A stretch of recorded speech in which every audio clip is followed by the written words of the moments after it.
Welcome back to SwitchCorner, my name is Alex and today we're taking a look at Blackwind on the Nintendo Switch, a mech-based top-down action-adventure. Is this futuristic one going to be worth a spin, or are you better off holding onto that cash? Well, with that luck, hit subscribe if you love the Switch as much as we all do here, join our growing family, and let's get started.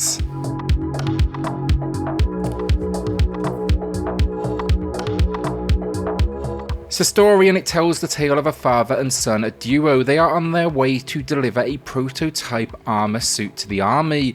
While it's clearly packing some strength as well, the father's hope here is that it won't be used for war, rather prevent it. Well, being the good father he is, he lets you sit inside the armor. He no doubt let you play with the nukes in your childhood as well from his parenting here. But this moment of incredibly stupid pays off. Aliens attack though the ship comes crashing down, and during this descent you eject in the armor, accompanied by its built-in AI. Now you must explore this land, take on alien enemies and find your father's location.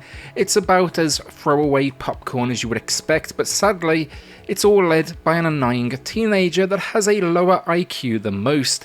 He says the same thing over and over as well, and often comes out with these really crap one-liners that may be fine the first time, but annoying as hell by the end game when you've heard them maybe 100-200 times. So full transparency here, I have not completed this game, which is something I avoid here on the channel typically. I have, however, invested 12 hours of my time this far. I got stuck though multiple times, and enough is enough, so I called it quits before I broke my Switch. It's just incredibly frustrating. That is going to be the key word I would use to describe the game. But first, before we do get into that, let's start with a few positives, because it's not necessarily all bad at the same time.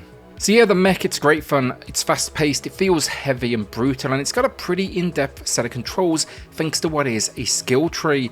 I was particularly appreciative for the weight and the movement being, top down. It would be easy to forget you're essentially in a walking tank, and that was clearly a focus for the dev team. You'll start with like these basic melee attacks before unlocking combos, heavy and light attacks, a gun, a drone that can be controlled independently for exploration, and even then think dash mechanics, long jumps, double jumps, and some unlockable skins as well. The mech, I'm happy, that's important for a game where it's the center focus. It's the world though where the problems lie, and even that, I'd say it takes maybe 3 or 4 hours for them to really kind of start to reveal themselves. You'll start out in the open though, surrounded by desert. You'll be navigating the immediate area, you're looking for some sort of base. Here though, you'll quickly notice two things in the desert. The camera is zoomed in extremely close, kind of makes it hard to understand what's around you, and then there's the lack of a map. I presumed, fine, these outdoor areas, they're even linear, but that's actually not quite the truth. So not too bad to start things off, and you can expect to pretty much immediately be into a whole lot of like military locations, otherwise known as grey corridors, as it teaches you the ropes. These are maze-like structures. You do unlock maps quickly here though, and there's a fair amount of backtracking as you work to uncover the direction you should be going in, or even passing some sort of, barrier, some doorway. It's essentially a whole lot of switches, communication desks, and enemies to slay. It's not particularly clever either, but it's definitely visceral and fast-paced. When this was starting to get a little bit repetitive then as well, the game thankfully moved us forward. I was back outdoors, I was excited for this, but this is where the problems lie. No map again, no way marker or clue on direction, and I quickly learned here it's very easy to miss something because you can't see bloody anything. There's all sorts of paths and different directions you can actually take if you move to the top, the bottom, the left or the right of the screen. Then it starts to do really annoying things, like let's say it introduces mines and these explode when the player touches them, but of course the player can't see them till the very last moment often. The camera's just like shifting and twisting all over the place, and yeah, I'd consider it almost disorientating in your position as well. It should have been locked at one angle, or at least given players control with the right stick so I could use the camera just a little bit more to my advantage. Throughout as well, it introduces platforming. Think the ability here to hang from pipes and ledges or move the structures to create pathways. I actually really enjoyed these moments at first because they were indoors. The game kept it simple with what I could and couldn't do with some very simple on-screen indicators. Get platforming outside though, and yeah, that's going to be incredibly frustrating. Why? Because there's no clue to where you should be heading, so you have two strategies. Basically, the first one is walk around the edge of the map here. Make sure you visited every single pathway, something I actually failed to achieve myself, which had me stuck for over an hour, like slowly going crazy. Then though too, you'll want to try and jump on everything because you don't know till you try, right? So here comes the invisible walls to stop you, and that was just an absolute pleasure. Invisible wall over and over again. My favourite then is if you land on something you shouldn't, the game actually kind of freaks out a little bit. It stops controls from working. It won't let you jump anymore until you slowly walk off the edge.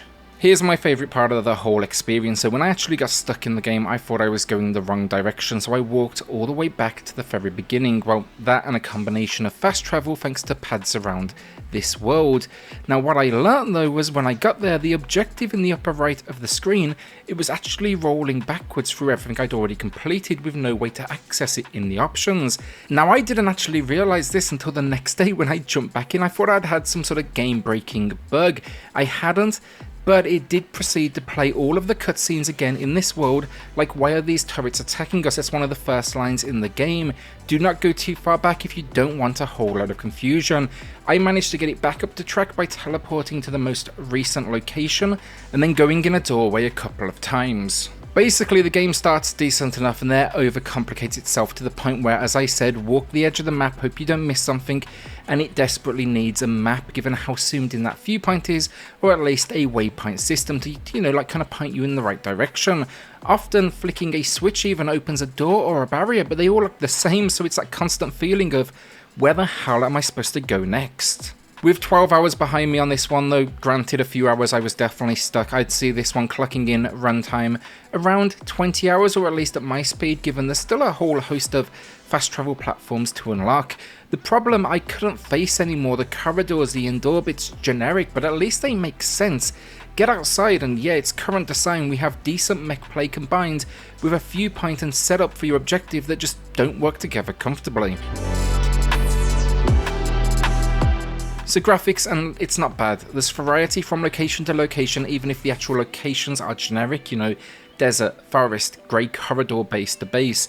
The combat though is extremely flashy, I enjoyed that, and while it is repetitive, meaning it's always the same animations, when you damage an enemy enough you can hit an on-screen prompt to do a quick kill. You'll get bored of them pretty quickly, but they are useful every so often when you're in a bad situation. Problems, it's pretty low resolution, or at least it feels that way down to heavy pixelation. This is clearly a compromise to get things up and running on the Switch hardware, and I think they can actually be proud of performance here. It's smooth, it definitely feels right to the action. Intensive action though, it can get manic, and the last thing I will say is expect to lose sight of your mech occasionally when all hell is breaking loose, but at the same time, you're a mech, things explode, that's kind of part of the idea. Finally then, thanks to the crazy camera, expect to see all sorts of clipping as the camera gets stuck in walls obscured with scenery, or the game decides, you know what, let's hide something behind something on screen, because that sounds like a great time for our players. Audio last up, and the acting, it's pretty B-movie, which is fine, and it's voice acted, but it is repetitive. The same lines they repeat as you go into war, think like an early alien encounter, you'll say, do you want to fight? It's like, dude, you've never been in a fight in your life first of all, so that makes absolutely no sense, like you know what you're talking about, but then he's going to proceed to say it a couple of hundred more times. At points though, I heard the lines so much, I was like actually almost rooting for the aliens to win the battle. I kind of like considered just put my controller down on the side, let them do their thing. Voice acting as well though, there's a few characters, you got you, the AI that assists you in your suit, some active duty. Quality I'd say here, fair is, and then music, it's fine, the sound effects as well, they do a decent job of filling out the world, no complaints in those latter two areas.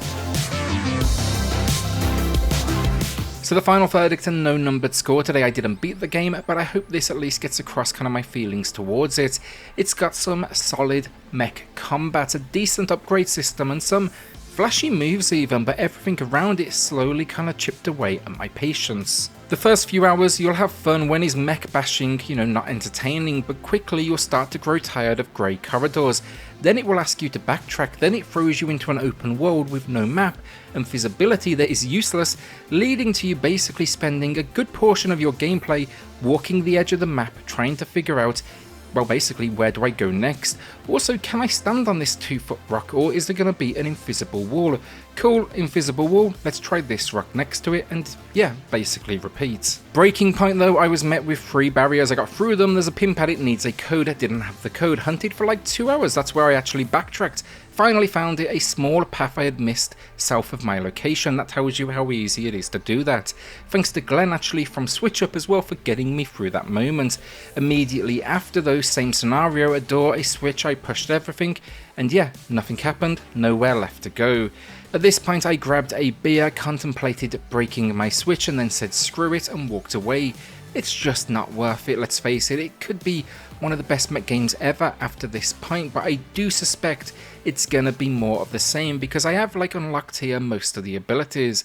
I will return one day though if it receives some quality of life fixes, but I was thankful for now to definitely put it down. Credit to the runtime though, I am going to say that I thought this was going to be, you know, like a 5 to 6 hour job, so it's way beyond that already with me seeing 12 hours on my save file.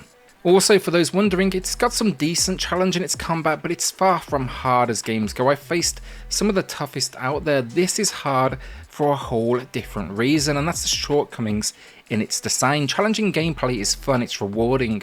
This version of challenging, it's frustrating when you can see how easily it could have all been fixed. And that's me done. It's a shame if you do dive in, you'll enjoy the first few hours as I said. Just expect with progression to exercise some serious patience and almost, you know, kind of simplistic exploration. It just kind of gets a bit tedious.